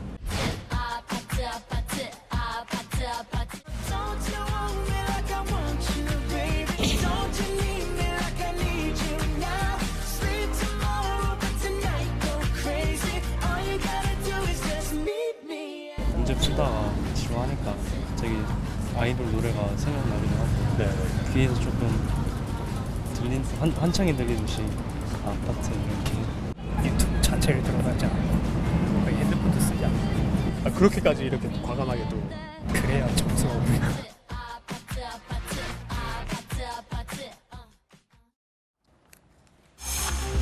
안 나오는 법카 피의자 더 안 부르고 11월에 기소. 법카와 관련해서 이 대표를 소환했지만 출석하지 않아서 기소하는 쪽으로 수사기관이 무게를 두고 있다는 취재가 됐습니다. 경기도 법인카드 유용 혐의 관련 지난 7월부터 검찰이 세 차례 출석을 통보했는데 이 대표가 이에 불응했다라는 보도가 나왔습니다. 검찰은 소환 조사 없이 불구속 기소할 것을 검토 중이다라는 보도도 나왔습니다. 저희 채널A가 취재했습니다. 법카와 관련해서 공익제보자 조명현 씨의 이야기 들어보시죠. 본인이 승인하고 피드백을 줬기 때문에 이 모든 거에 대한 몸통은 이재명이고요. 법카 사용한 모든 부분을 공무원들이 본인의 자의적으로 할 수가 없습니다. 이 모든 거에 배우인 이재명 당대표가 법적인 책임을 져야 된다고 저는 생각을 하고 있습니다. 배 씨가 김혜경 씨 지시에 의해서 움직였고 배 씨는 김혜경 씨 눈치를 많이 보고 일했었습니다. 지시 없이 배 씨의 의견에 의해서 할 수 있는 구조가 아니었습니다. 일례로 순회동으로 음식을 가져갈 때 김혜경 씨와 제가 마주쳤을 때도 있었는데 김혜경 씨가 지정한 시간이 아니어서 배 씨가 전전긍긍했던 적도 있었습니다. 지난번 영수증 가져가서 오늘 13만 원이 넘거든요. 오늘 거 12만 원 하나 긁어오고요. 지난번 거하고 오늘 나머지 거하고 합쳐갖고 하나로 긁어오세요. 알겠습니다. 무슨 말인지 알죠? 네, 12만 원에 맞춘다는 거죠, 양쪽으로. 네, 12만 원 안쪽으로 2장으로. 안심이 열당은 안 되면 안심하고 주심하고 섞어서 해달라고. 12만 원 넘는다고 하면 그래도 시켜요? 12만 원 주달라고. 아 근데 저기 사모님 진짜 양 많으신 거 같아요. 드시는 거 보면 11만원을 아드님들이 드시나? 나는 개인적으로 희생충이다.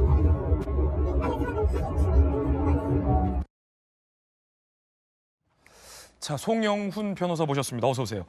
검찰에서 여러 차례 소환을 한 모양이에요, 이 대표가. 그런데 이 대표가 뭐 다른 재판 일정도 있고 뭐 당대표 업무도 있어서 바쁠 텐데 한 번도 소환에 응하지 않은 겁니까?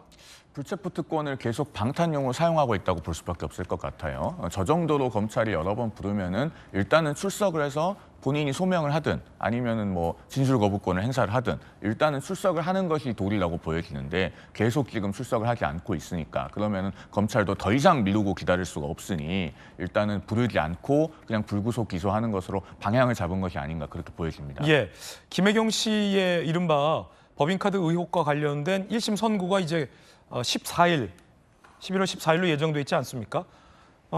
다른 건이긴 합니다만 법인카드 유용 의혹과 관련된 건이 이제 김혜경 씨 재판이라도 볼 수 있는데 11월 14일 김혜경 씨에 대한 1심 재판 선고가 향후 검찰이 이재명 대표를 법인카드 유용 혐의로 기소하는 것에 영향을 줍니까? 연관이 있습니까? 연관이 있다고 봐야죠. 그러니까 최근 검찰의 추세는 이렇게 좀 복잡하고 어려운 사건에서 관련된 사건의 하급심 판결에서 사실관계가 어느 정도 정리가 되고 법원의 판단이 일단 정리가 되면 그것을 바탕으로 나머지 범죄 사실 전체와 다른 공범에 대해서도 기소를 하는 그런 패턴을 보이고 있습니다. 네. 대표적인 것이 이재명 대표의 대북송금 사건이죠. 그러면은 김혜경 씨의 공직선거법 위반 사건은 지금 김혜경 씨와 이재명 대표 부부가 받고 있는 그 법인카드 유용 의혹의 아주 일부입니다. 그런데 거기서 김혜경 씨와 그 경기도 5급 공무원 배모 씨 간의 공모 관계가 다시 한번 확인이 되면 그걸 토대로 이제 이재명 대표와 김혜경 씨의 전체 법인카드 유용 의혹에 대해서 기소를 할 거다. 이제 이렇게 지금 보여지고 있는 상황이죠. 예.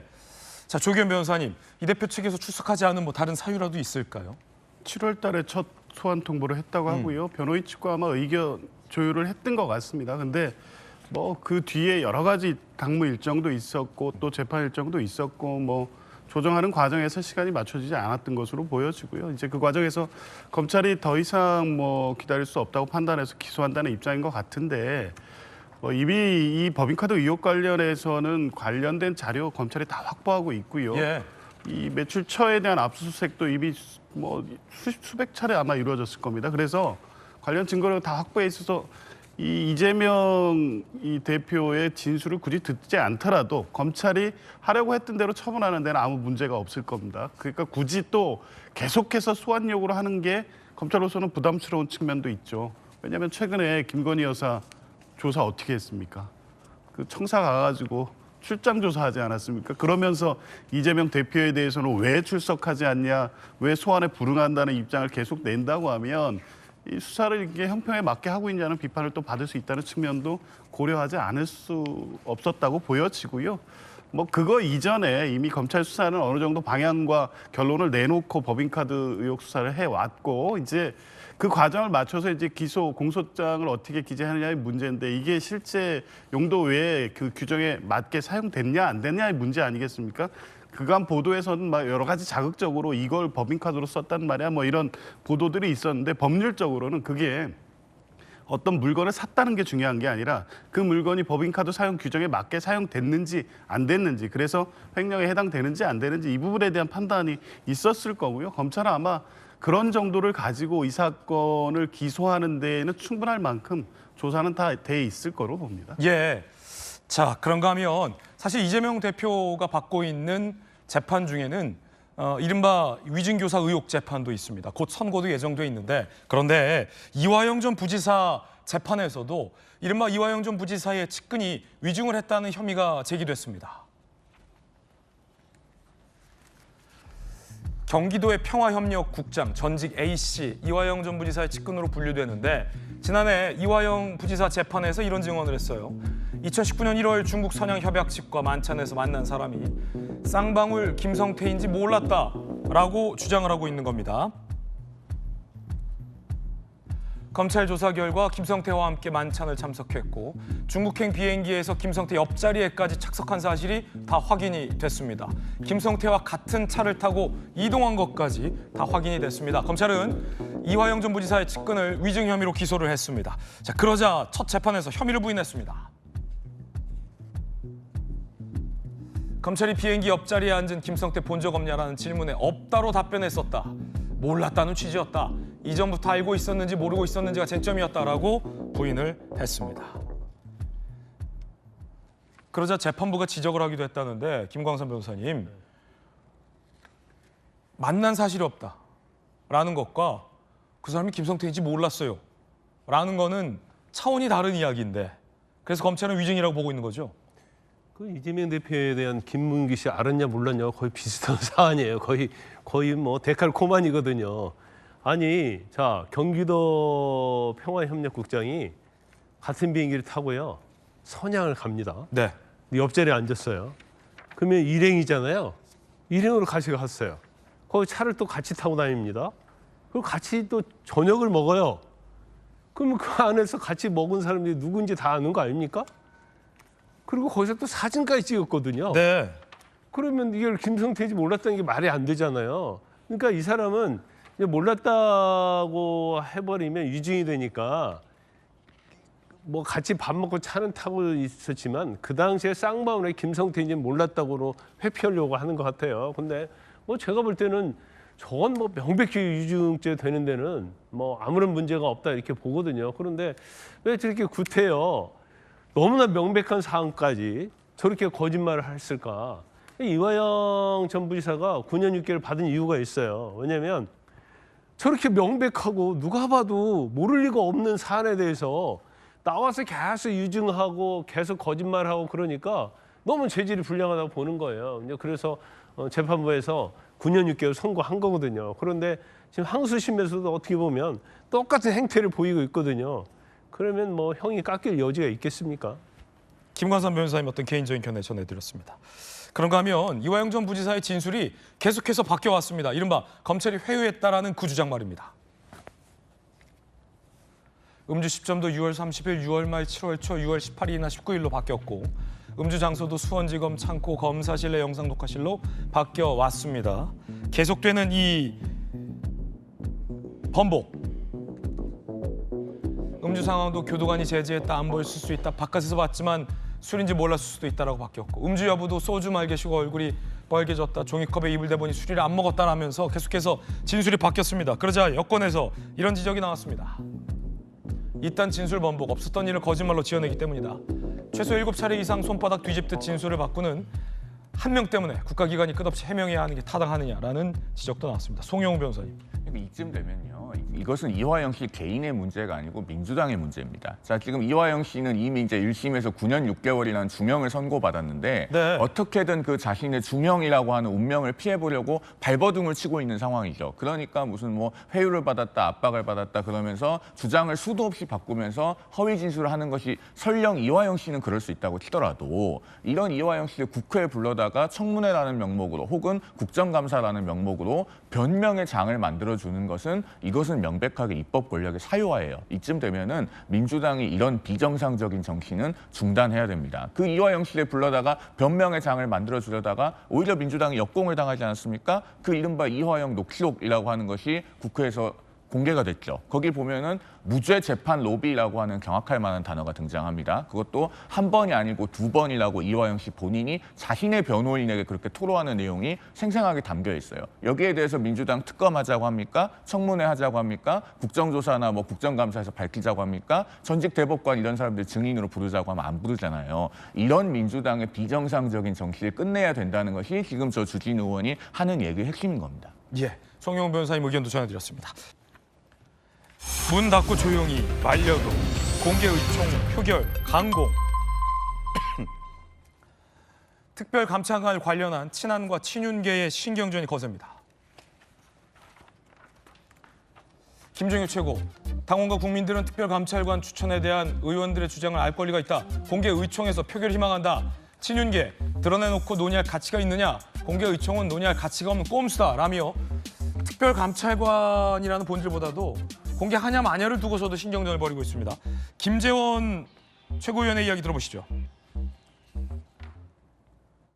제왕적 총재 시절을 겪으면서 네. 당 총재 내지 당 대표의 전횡으로 예. 2번이나 이겨야 될 그 대통령 선거에 지고 결국은 당이 망가졌다. 그 반성적인 고려로 투톱 체제를 만들었는데 그것이 기본적으로는 당 대표의 권한을 견제할 수 있는 거였거든요. 국회 운영에 관해서는 원내대표에게 정권을 주자라는 내용이었어요. 기본적인 당론 결정이나 당 의사 결정은 의원총회에서 한다. 네. 당대표께서 생각이 다르시더라도 우리 당이 이 지난 20여 년 이상을 많은 선배들이 헌신해 왔고 그 헌신의 이 결과거든요. 공개 의총이든 비공개 의총이든 그 결정권도 의원총회에 있는 거고 의원총회 의장이 의원들의 동의를 얻어서 결정할 수 있는 거죠. 그러니까 원외 최고위원인 김종혁 최고위원이 할 수 있는 말은 아니었다. 아니, 최고위원께서 이런 말씀을 할 수 있죠. 요구는 할 수 있는데 결정권이 있다는 거죠. 김종혁 의원님, 상황은 이래요. 특별감찰관 추진하자라고 하니까 추경호 원내대표가 그건 원내 사안이다 라며 브레이크를 걸었고 의총을 소집하겠다라고 하자 다시 한동훈 대표 쪽에서는 그래 그럼 의총에서 공개 표결하자. 누가 찬성하는지 반대하는지 보자. 라고 하니까 다시 친윤계에서 아니 그거 왜 공개로 하냐. 문 닫고 하자. 표결도 하지 말자. 라는 모양새인데 어떻게 들으십니까? 아니 김재원 최고 말씀대로 그 제왕적 당대표를 좀 타파해 보기 위해서 사실 원내대표하고 이제 투탑으로 만들어진 그 상황이 2006년부터라는 거 아닙니까? 근데 지금 설명하는 거나 당에서 국민의힘에서 일어나고 있는 일을 보면은 원내대표가 당대표 위에 있는 것처럼 보입니다. 원내 상황 아닌 게 뭐가 있습니까? 그 국회 개원하고 있을 때는 대부분 다 원내 상황 관련된 거고 앞으로도 예산국회 또 남아있고 한데 대부분 원내와 관련된 일인데 그러면 당대표는 아무 말 하지 말고 있어야 되는 것인지 그 부분 좀 명확히 할 필요가 있다고 생각이 들고요. 특히 특별감찰관 문제 가지고는 이거를 공개의총 할 건가 말 건가 그러니까 표결로 붙이자 이런 얘기도 있는데 공개의총을 할 건지 말 건지부터 표결에 붙여야 될 것 같아요. 보면. 공개를 할지 말지부터 표결에 붙이자. 그래야 될 것 같아요. 그러면 또 이 공개를 할지 말지를 표결에 붙이자는 걸 표결할지 말지를 표결해야겠군요. 아마 그 규정이 있을 겁니다. 몇 명이 제안하면 그거를 표결에 붙여서 결정하도록 되어 있을 거예요. 그런데 이런 모습들이 결국 표결로 가면 뭐 여권 자중질환처럼 보이고 누구에도 도움이 안 될 겁니다. 그런데 뭐 야당 입장에서야 뭐 즐거운 마음으로 바라볼 수도 있겠습니다만은 조금 박하게 이야기해서 그런데 이게 도움이 안 되는 이야기이고요. 이거는 의총 전에 조금 당대표와 원내대표가 미리 조금 협의를 하고 이렇게 하는 방향으로 가야지. 이걸 표결에 붙여서 하는 것은 글쎄요. 정권에 도움도 안 되고 국민의힘을 위해서도 별로 바람직한 모습은 아닌 것 같아요. 다만 김건희 여사 특검과 관련된 것들에 대해서는 아마 의원들이 개개인의 생각이 아마 있을 겁니다. 특별감찰관보다는 사실 특검이 훨씬 중요한 문제이고 그게 나중에 무기명 투표 2차전으로 갔을 때 어떻게 될지는 좀 궁금하긴 합니다만은 이런 문제를 하나하나 다 표결에 붙이기 시작하면 당이 남아나기 어려울 거예요. 조규현 변호사님, 의총 전에 당대표 원내대표가 특별감찰관을 두고 의견을 일원할 수 있을까? 만약에 안 된다면 의총에서 친한과 친윤계의 정면 충돌도 예상되는데 의총을 지난 후 국민의힘은 한 대표가 추진하고자 하는 특별감찰관제를 추진할 수 있을까? 어떻게 보세요? 저는 어려울 것 같습니다. 둘 다? 예. 왜냐하면 이거 왜 이 논쟁을 하는지 모르겠습니다. 특별감찰관제가 논의가 나왔던 게 결국에 이 두부 대통령과 한동훈 대표의 면담 과정에서 들어갔던 3개의 요구가 실현이 안 되면서 그럼 차선책으로 한동훈 대표가 던진 거잖아요. 물론 계속 얘기는 해오고 있었지만 그게 지금 제기했던 인적 쇄신 문제라든가 김건희 여사의 활동 문제라든가 제기된 의혹에 대한 해소에 지금 특별관제가 해결 방법이 됩니까? 이 논쟁을 왜 하는지도 모르겠고 이 부분은 국민의힘 내부에서도 알기 때문에 이걸 가지고 이 싸우는 어떤 갈등의 이 매개 요인이 될 뿐이지 이걸 대구 안 대구의 양측 친한과 친윤이 명운을 걸고 싸울 문제는 아니라는 건 알기 때문에 저는 어떤 식으로도 뭐 적정한 답을 찾기는 어려울 것 같습니다. 예. 자, 저희들은 60초 광고 보고 돌아와서 내용 이어가겠습니다. 잠시 후에 뵙겠습니다. 예, 오늘 저희가 준비한 소식 모두 다 전해드렸습니다. 잠시 후 아래의 계정에서 김진의 더 라방 시작합니다. 오늘 못다한 이야기 김진의 더 라방에서 이어가겠습니다. 많은 관심 부탁드리겠습니다. 오늘 하루는 분명 어제보다 나을 겁니다. 좋은 하루 되십시오. 고맙습니다.